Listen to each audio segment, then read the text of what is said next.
Donald Trump descends on D.C., his meeting with President Biden, endorsement of Mike Johnson, and now we know the third leader in the Republican trifecta, plus the Democratic blame game. We'll take you behind closed doors. That's Topping the Hill on NewsNation tonight.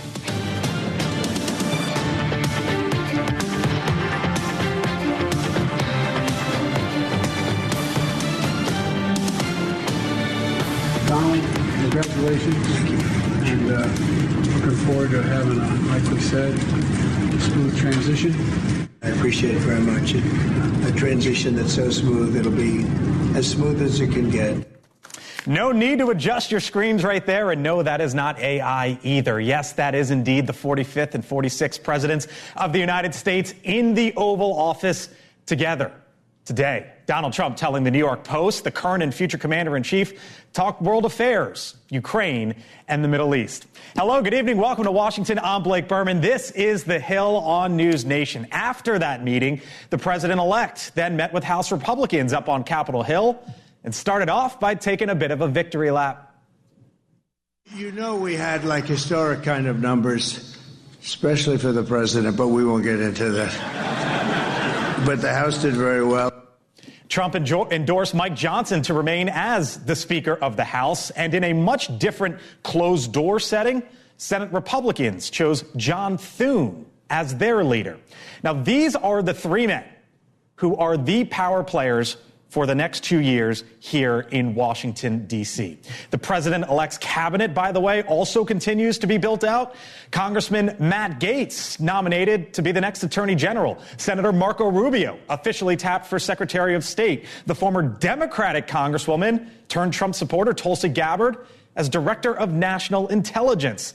Our Kelly Meyer is at the White House with that fly-on-the-wall kind of meeting that happened earlier today. But we begin with Sean Spicer, NewsNation contributor, former Trump White House press secretary, to dissect the decisions that were made today. Hello, Sean. Thanks for being back with us. Nice to have you in.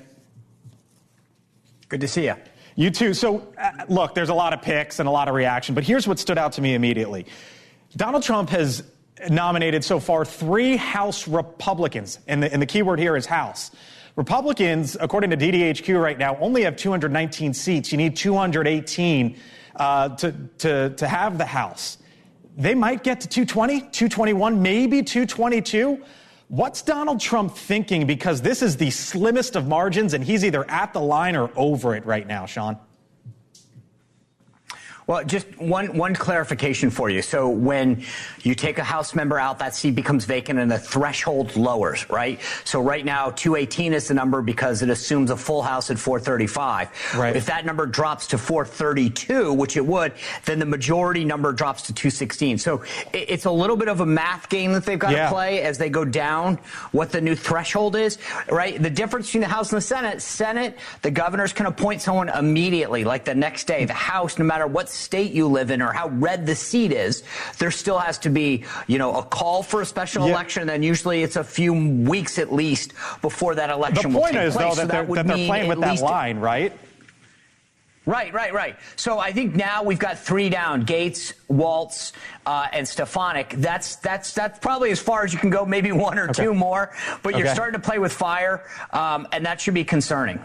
Matt Gaetz, lightning rod within the Republican Party and outside of it. There are folks who love Matt Gaetz. There are folks who hate Matt Gaetz. I'm not going to go there with you, Sean. The question rather is, does Donald Trump believe at this point in time that there's going to be a confirmation process in the Senate? Because he floated this idea a couple days ago about recess appointments. Yeah. And the Gaetz confirmation hearing, if it were to happen, would be an absolute circus. So I wonder if he even believes that there's going to be confirmation hearings at all. Maybe not. Yeah, they could recess appointment him right away, right? I will say this, you will have the deputy attorney general is the real powerhouse there, and I'm not undermining the attorney general, but I mean, you will have an issue. We did this last time.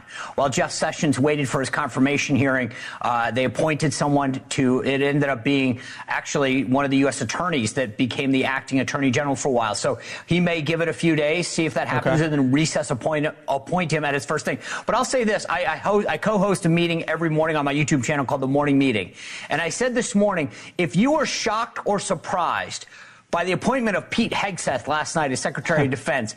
Buckle up, baby, because we got a lot more coming your way. And I think the policies, the people, and the process are going to take Washington by storm.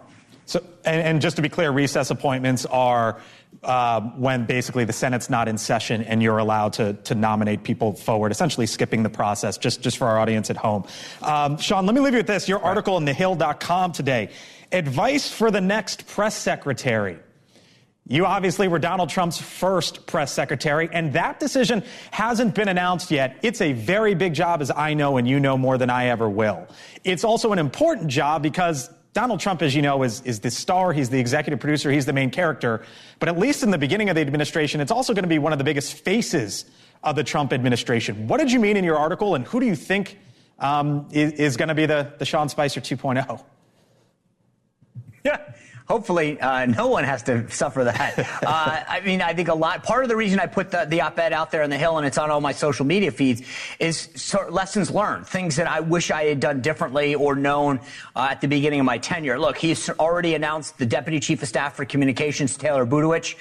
He's a strong hand that understands messaging, and so he'll continue to build this out. But part of the things that I wanted to do was get some ideas out into the bloodstream, notably that, you should shake things up. The old briefing room setup isn't how you necessarily have to play by those rules.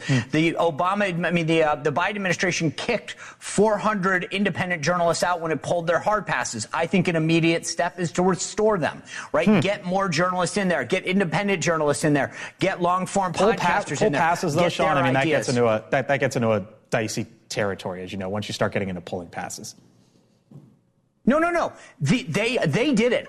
My tenure, I actually opened up. I didn't reject a single person who applied for a hard pass. Okay. What the Biden administration did under Karine Jean-Pierre, she pulled 400 hard passes of independent journalists. Sean, I think they should restore. Okay, I got to run real quick, but give me a name. Do you have a sense of who gets the gig? I guess we're out of time, huh? We'll leave it there. Sean Spicer, former press secretary in the Trump administration. Sean, thank you. Appreciate it, sir. You bet, Blake. All right.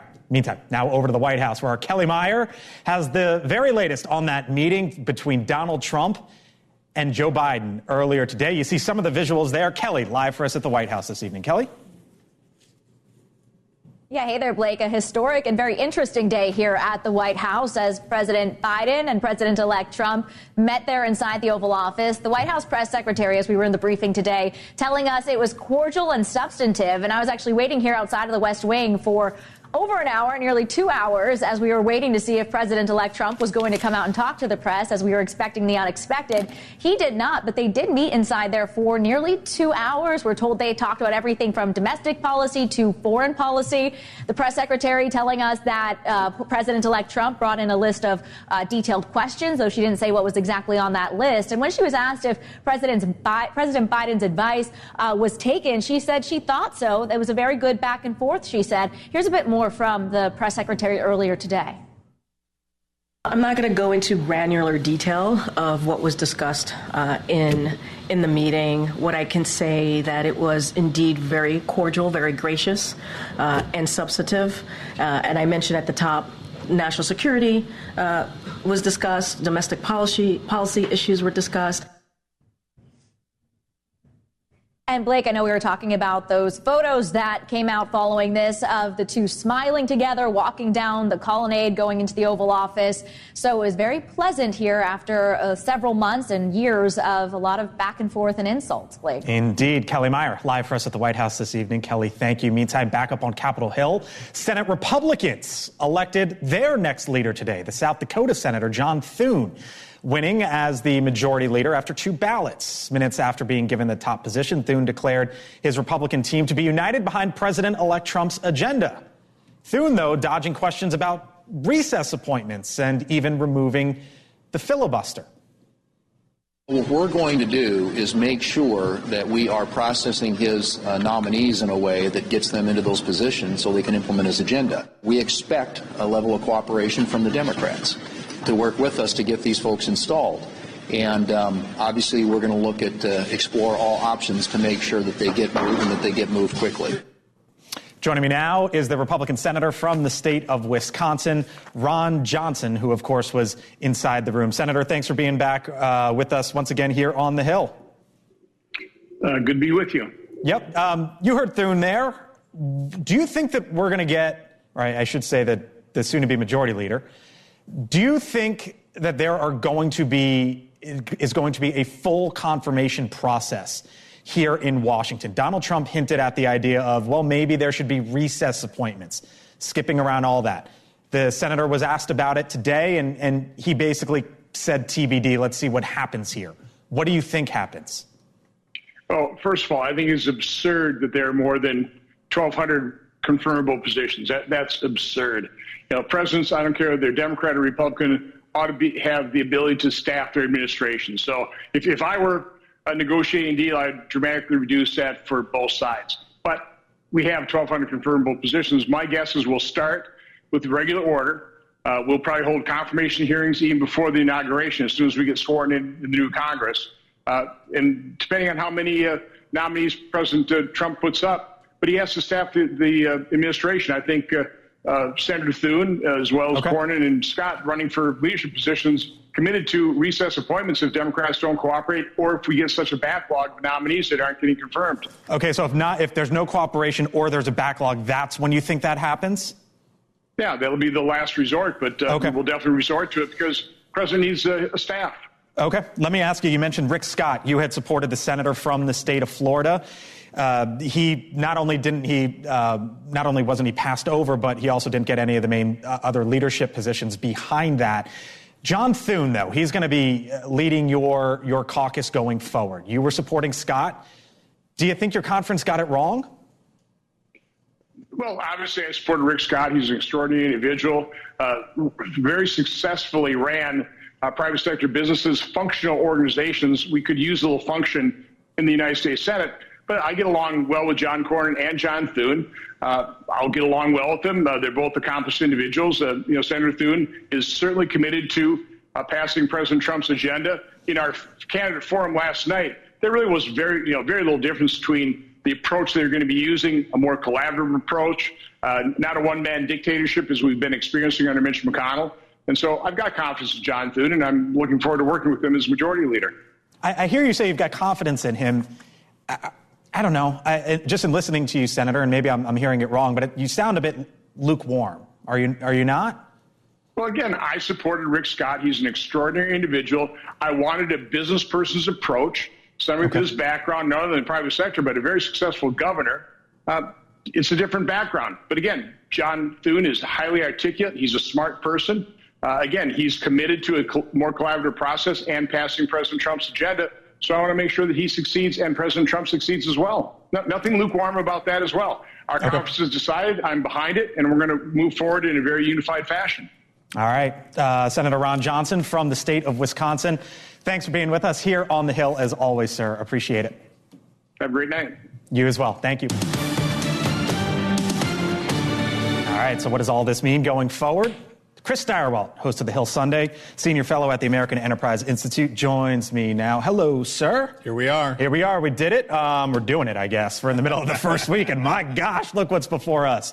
John Thune, what does it mean?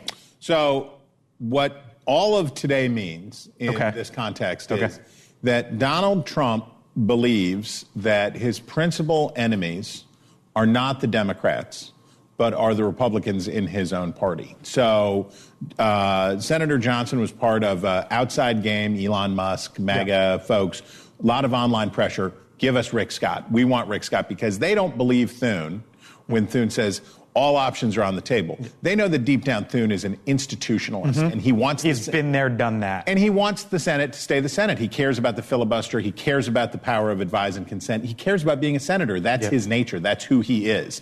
Whereas Rick Scott probably is more willing to do more things in order to get Donald Trump's agenda through. So they vote in the institutionalist, the traditionalist for the Mitch McConnell's replacement.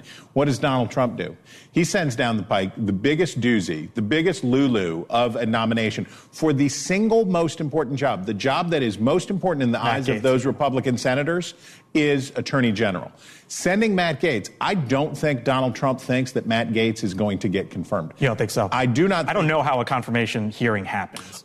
We've heard from enough Republican senators today that they're against him, that he doesn't have the vote. So this is an opening shot in what will be a pretty bloody war between Donald Trump and Senate Republicans. Real quick, Chris, on the other chamber in the House, as I mentioned with Sean, they're playing with the thinnest of margins. 3 House Republicans. They don't have that margin yet. They'll probably be there soon. I would never ask you what's Trump thinking, but what's going on here? Because as even Sean said, that's playing with fire a bit. Those are both pretty safe seats. And to Sean's point, and they're not going to probably have to worry about the Gaetz seat. Right. I don't think. But it's when it's the gap between them being nominated and then a special election and then Republicans maybe not having numbers. I'm going to just say the same thing I've been saying since the election, which is Joe Biden and Kamala Harris lost because they misunderstood what voters were saying and did things that were too far out. And Republicans seem to have taken no lessons from that experience. It's important to get your agenda through. It's important to do whatever. Right. This is not the time for a circular firing squad if you're a Republican. This is the time to find a way to start with what you agree on and work from there. All right, Chris Steyer, well, thank you, sir. Hang around throughout the hour if you can. Still to come here on the Hill. Lawmakers say they are pulling back the curtain on UFOs. What happened today up on the Hill with that? This was the first thing, or pretty much the first thing that Congress did when they got back into town. Joe Kay with us here on the Hill of what was said up on the Hill. Plus, D.C.'s new dynamic duo. Trump officially taps Elon Musk and Vivek Ramaswamy to cut down on government waste. What can we expect from them? They've been talking about getting rid of thousands upon thousands of government workers. Think they'll do it? I'm Blake Berman. Welcome to Washington. This is the center of politics. We're back at 4.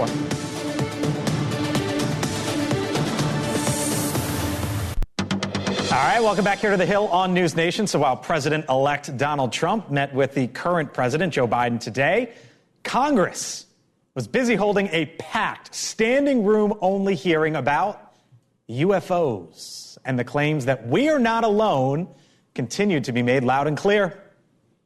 Has the government conducted secret UAP crash retrieval programs, yes or no? Yes. Okay, were they designed to identify and reverse engineer alien craft, yes or no? Yes.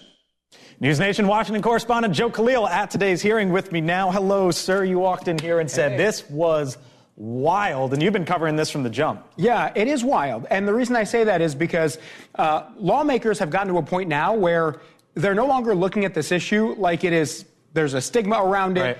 They're taking it very seriously. You can tell by their questions. And what we heard today were 4 more people who are genuinely credible people with serious backgrounds, Pentagon officials, military officials, who say the government has this program that has collected and tried to reverse engineer crashed UAPs. When you think about that, and people are saying this under oath, it is wild, right? Yeah. And so we saw that again today. Again, I think what surprised me was the amount of lawmakers who are not asking, how's this happening? Right. They're asking very in-depth questions like they're now familiar with the issue in a way they were not. They've been briefed for quite some time, like confidential briefings. They're not telling me and you and the public about what they're getting briefed on, but clearly they're more knowledgeable from, I don't know, a year ago or 18 months ago. What comes next? So what they have next is they want to go through what they're calling gatekeepers, where you've got the NSA, the CIA, the FBI, other agencies that, according to these people who testified today, are preventing them, not giving them clearance to fully talk about certain things. And to a person, every member of Congress told me afterwards, we want to talk to those agencies in the classified setting to get them to allow more information to go forward. By the way, new president coming in, of course, in 68 days from now. Here was Donald Trump just the other day about UFOs. I interviewed jet pilots that were solid people, perfect. I mean, great pilots, great everything. And they said, we saw things, sir, that were very strange, like a round ball, but it wasn't a comet or a meteor. You'd be surprised how many people today referenced that soundbite and told me they're looking forward to the Trump administration for that very reason. Okay. Not in the Capitol hallways. With me here on the desk. Thank you, sir. Happy to do it, always. Appreciate it. All right, still much more ahead here on the Hill. So what are Democrats saying behind closed doors about the election now that they are back up on Capitol Hill? The latest on the other side of the break. Plus, President Biden set to meet with Xi Jinping over the weekend. Ambassador John Bolton and one of the top Democrat on the China Select Committee, join us on the other side of the break. Welcome to Washington once again. We're back in a few.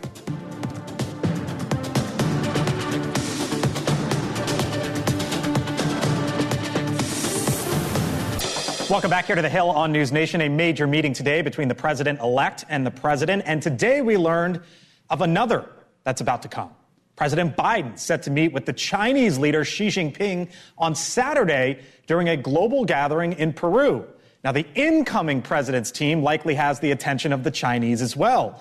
President-elect Trump's new foreign policy team will include several who back Trump's worldviews on China. Congressman Michael Waltz tapped to be the national security advisor. Secretary of State nominee, Senator Marco Rubio, and the defense secretary nominee, former Fox host Pete Hegseth. Their Navy is now larger than ours. Their Space Force is larger than ours. And they're tripling, not doubling, tripling the size of their nuclear arsenal. This is a Nazi Germany-sized military buildup. China's building a military built to defeat the United States. The United States right now has a military mostly focused on fighting the last war. And the newfound closeness of Elon Musk to the president-elect is not going unnoticed.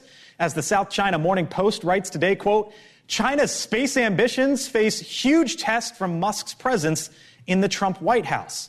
Congressman Raja Krishnamurthy, who is the top Democrat of the House Select Committee on China, joins us here in a moment. But first to Ambassador John Bolton, former national security advisor in the Trump White House. Mr. Ambassador, thanks for being with us here on the Hill once again. Always a pleasure to speak with you, sir. I just played a couple clips of Pete Hegseth and Michael Waltz. Senator Rubio has said China is a more dangerous threat than Russia. What message do you think Donald Trump is trying to send to China right now? Well, I don't know. With his announcement of Tulsi Gabbard to be the director of national intelligence, he's sending a signal that we have lost our mind when it comes to collecting intelligence. This is up until a few hours ago, I would have said that was the worst cabinet appointment in recent American history. Of course, since Matt Gaetz's nomination, he clearly has taken the lead on that score.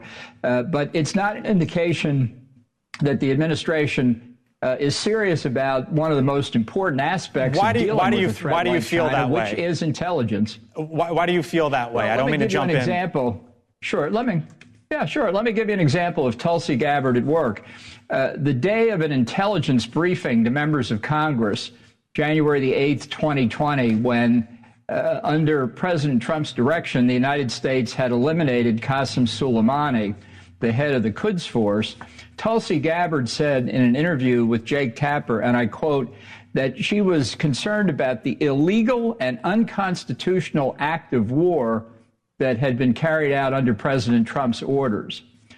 So that's the kind of person that we're going to put in charge of our overall intelligence community. I don't think either she or Matt Gaetz ought to have a confirmation hearing until they have both had full-field FBI investigations. Why do you then I think the Chinese would say FBI investigations maybe into they Gabbard? are serious.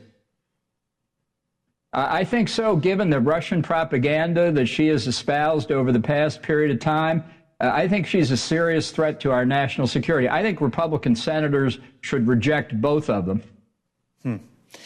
Let me take you back to the first question, if you don't mind, and I'll combine this. What do you think the message is that Trump is sending on China? And the combination there would be, where do you think he's gone right with some of his picks? Rubio, Waltz, Hegseth, any issues there? Well, I think for all three of them that they do have the correct approach to China. I take issue with your opening remark about Trump having a worldview of China. Trump does not have a national security philosophy. He doesn't deal with policy as we conventionally understand that term. His rhetoric on China now is tough. And the reason is he believes his defeat in the 2020 election was due to COVID, which obviously originated in China. What do you think his view on China is? I think if Xi Jinping called him up and said, Donald, I'm so glad you've been reelected. This guy Biden made a mess of our relations. You and I should go back to what we were doing before, which is to try and cut the biggest trade deal in history You and I can do it. Let's sit down and talk at the earliest opportunity. I think Trump would do it. He believes China cost him the election in 2020. Of course, Trump didn't lose the election in 2020. It was stolen. But if it hadn't been stolen and he had lost it, it would have been China's fault.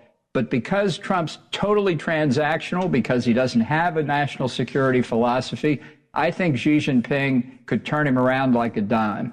You think Xi's going to make that call? Let me give you another concrete example. Yeah, one more, and then I've got Congressman Krishnamurthy behind. TikTok. Yeah. Sure. I'll give up my time if you want. No. He's the top Democrat on the China Select Committee. I was just mentioning that because he's listening and behind you. I'll give you the last word here on your last example. TikTok is an application run by the Chinese state to collect information from the users in the United States and around the world. Trump originally opposed TikTok for what it was. It was a Chinese device to gather intelligence in the United States. Now he supports it. You know, in Beijing, the reaction to that, they're laughing at him. Mr. Ambassador, got to leave it there. Thanks for being back with us here on the Hill. Hope to speak with you again soon, sir. Thank you. Thanks again. You got it. All right. So I mentioned Congressman Krishnamurthy, Raja Krishnamurthy, top Democrat on the China Select Committee, member of the Intelligence Committee as well.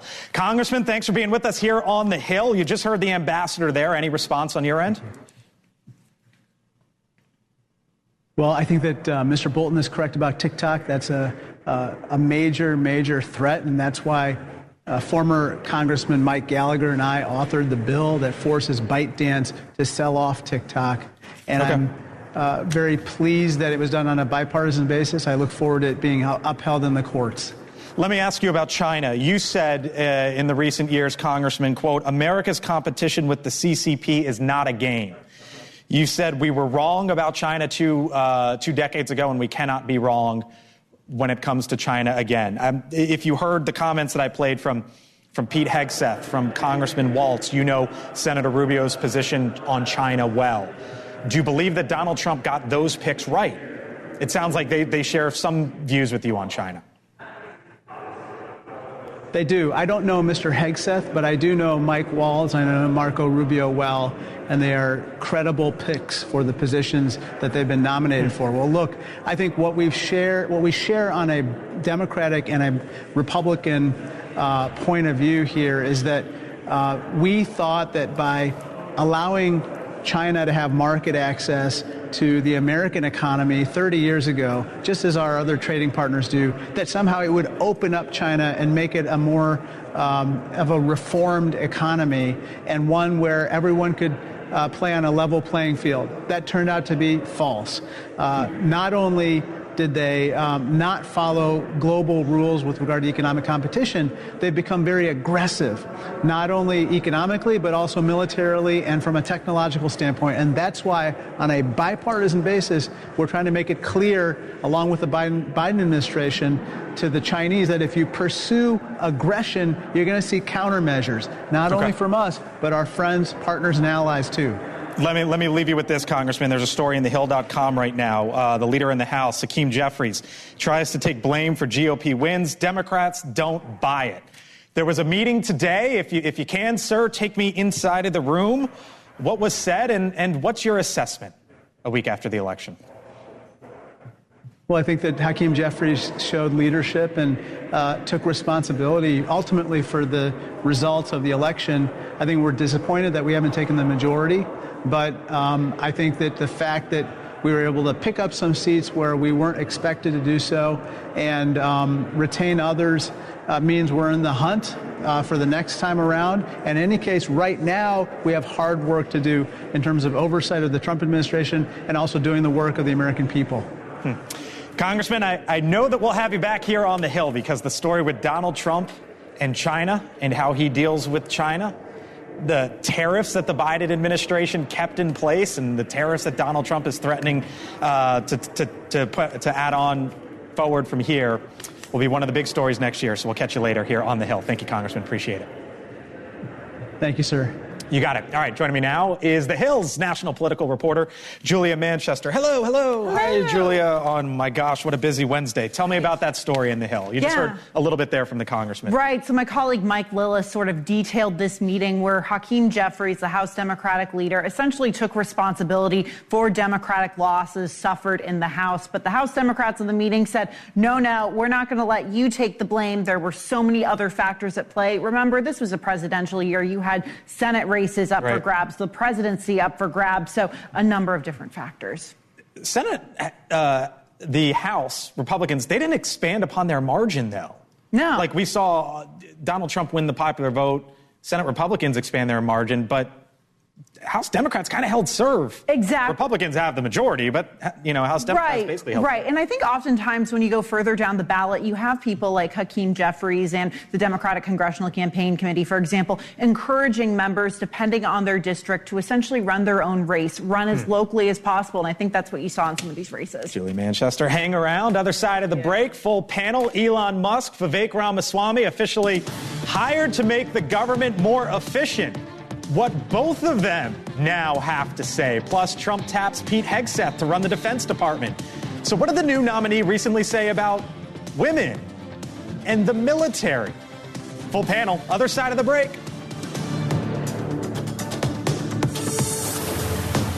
NewsNation tonight. Immigration, a key issue for voters. Now, newly appointed border czar Tom Homan joins Chris. How the Trump administration plans to secure the border. Will mass deportations become the law of the land? Tonight on Cuomo, starting at 8/7 Central.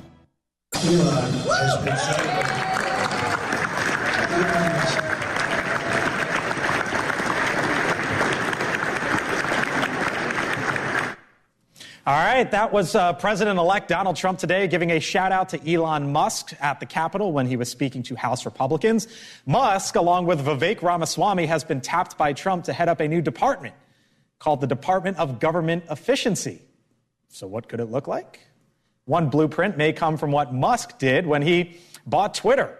Afterwards, Twitter, of course, now X, afterwards, Musk said about 80% of the company was then laid off or gone. Vivek Ramaswamy, by the way, has talked for a long time about his desire to cut the federal workforce. Here he was, you'll remember, the NewsNation debate. Here's what he said last year. And I think it's also going to have to be cabinet members and other federal employees who are committed to my vision to reduce the federal employee headcount by 75% by the end of my first term, 50% by the end of the first year. That, of course, a NewsNation town hall with Vivek Ramaswamy. Full panel here with me now. Julia Manchester, national political reporter for TheHill.com. Chris Stirewalt, host of The Hill Sunday, senior fellow at the American Enterprise Institute. Samantha Dravis, former official in the Trump administration. Kurt Bardella, NewsNation contributor. Hello to you all. Nice to have you in. I'm reaching for the iPad because I'm getting there in a second with some news there. Elon's already done it at Twitter. Vivek Ramaswamy says he wants to do it with the federal government. It's going to be tough to do it, but don't you have to take them at their word? Yes. They have been very clear what their intentions are for the federal government. They are going to do it. And you know what? Hey, maybe it'll work. There is no doubt that there's billions of dollars of waste, fraud, abuse, mismanagement in the federal government, that restructuring and reforming and evolving the federal government needs to happen. We have been saying that for decades. Here's the chance now for Republicans to actually do it, and maybe it'll work out. Maybe they'll find enough ways to fund all the initiatives that they're going to put forward. So you know the challenges. You're an attorney by trade, Samantha. Lengthy review and appeals process, laws and regulations protecting workers, and then, of course, there's unions. So there's the in theory and then in practice.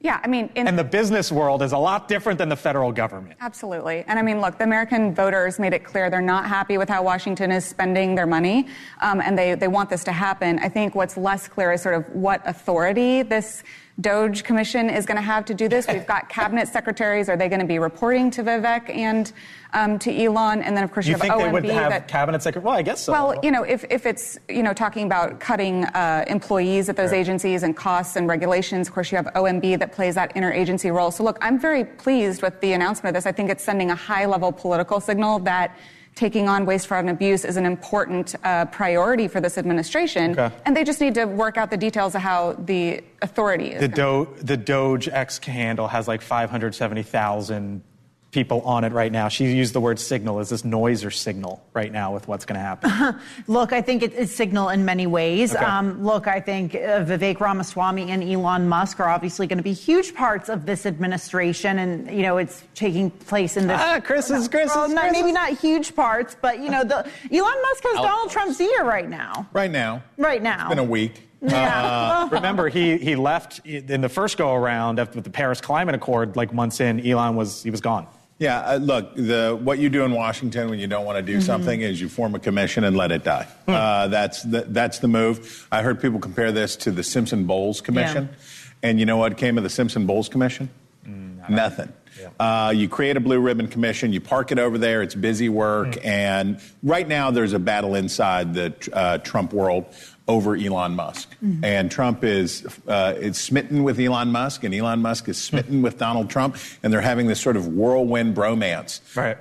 Does Elon Musk want to hang out and sit on a commission and review fact-finding and do all that stuff? Does Donald Trump, does his inside staff want Elon Musk around churning things up and doing all this stuff? We'll see. We'll see. It's early. It is early. Passive people, Elon Musk. I was gonna say, these They're are doers. Two dynamic, brilliant men who have been very successful. Old senators who are past their prime looking for something to do after they left elected office. There's always a first time for everything, and this may be the first time that a commission achieves big results in Washington, but it's early. All right. Meantime, Trump's nominee for Secretary of Defense raising the debate over women in the military. The former Fox host, Pete Hegseth, said this on the Sean Ryan podcast last week. I'm straight up just saying we should not have women in combat roles. It hasn't made us more effective, hasn't made us more lethal, has made fighting more complicated. SEALs, Rangers, Green Berets, MARSOC, infantry battalions, armor, artillery, if it's strength. I'm talking about stuff that would need strength is a differentiator. Yeah. Pilots? Give me a female pilot all day long. I'll turn it over to you. What was the question you asked, and Samantha could answer it. Do you think he knew when he said that doing this podcast that a week and some change later he was going to be nominated as Secretary of Defense? Well, look, I take issue with the way he said it, but he's right that pilots, an F-35 female pilot has to meet the exact same standards as a male pilot. When we're talking about these very dangerous high-level combat roles like the special operations, when we make accommodations for women and have different standards, that's where that can be dangerous, and it's bad for good order and morale.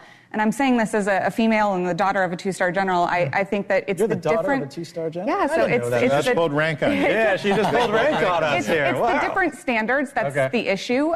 We'd love to have. There's many females in the military who are doing a phenomenal job, but we've got to all have the same highest standard. You want to take on the daughter of a two-star general real quick, or move on to Pennsylvania? I think the one thing that Republicans should be careful of here is what happens when any woman who has saved another soldier's life in combat says, hey, are you saying that was invalid, that I'm weaker, that I shouldn't have been in a position to do that? Okay. The person whose life was saved, are you going to say, well, if this person wasn't here in this role, I'd be dead right now? I think that's where the conversation gets a little dicey for Republicans. But we're not saying that. We're just simply saying to be a member of the Navy SEALs or the Green Berets, these really special operations, you've got to be able to meet the highest physical standards, and there are differences between men and women in that. All right, Frank, head on over to the wall if you can, because there's some news coming out of the state of Pennsylvania. And let me pull up the map there in PA. Do we have it? Yeah, we do. We have it. There we go. We have a graphic. That is Dave McCormick on the right, Bob Casey on the left, separated right now by 27,000 votes. And with this right now, Chris and Julia, we are going to recount territory, it appears. Yeah, incredibly narrow race. Dave McCormick was at Senate orientation earlier this week. We've seen the Casey camp really push back on that, saying, kind of using phrases like disenfranchising voters, et cetera. I think they were banking on a recount. It's going to happen. I've chatted with people in Pennsylvania who seem to be of the expectation that McCormick will likely eke this out, but we'll have to see. I think that's true. McCormick is expected to win here, but it's very, very close. And just another kudo to our partners at Decision Desk HQ, who were bold when it was appropriate to be bold and cautious when it was appropriate to be cautious. And this was a case where it was appropriate to be cautious. Yeah, from DDHQ, still need to see more votes from multiple counties in PA for a race projection. The recount today is state mandated. And at this point, we expect it to be carried out. Yeah, and the one thing, too, as a former campaign operative, so to speak, when you get to recount territory, you really don't expect to find that many votes to flip. Like the magic number is always 3 digits. Yeah. If there's 3 digits separating you, that could happen. When you get into 4 or 5 digit separation, it's not going to happen. Yep, and we're again, I think the number there is 27,000, give or take, that I put up on the screen. So that's where they are. But, I mean, look, we talked about the presidential race. It's fascinating because we talked about the presidential race, how close it could be. 10,000 votes here, 3,000 votes there. We saw it in Pennsylvania just on the Senate side. I want to be tedious, and I'm sorry to do it, but I have to do it again. Voters sent the same message to these parties in 2024 as they did in 2020, which is, it's in between, right? It's a real in-between situation, and the mix mandate that's going on here is one clear mandate, which is be effective, get stuff done. And if I say one last thing, go for it. Pete Hegseth looks a lot better for this job once you put Matt Gaetz out. There you go. Firewall. Other side, thank you all. Appreciate it. Other side of the break, Melania Trump missing from the White House today. So will she or won't she make a return as the First Lady next year? She's going to be there. But did you see what Jill Biden did today? Leland Vittert, host of On Balance, other side of the break. On NewsNation, one of those days where there was just news all over the place. We saw the 45th president, the 46th president together at the White House. Absent, though, Melania Trump. She wasn't there at the big meeting today.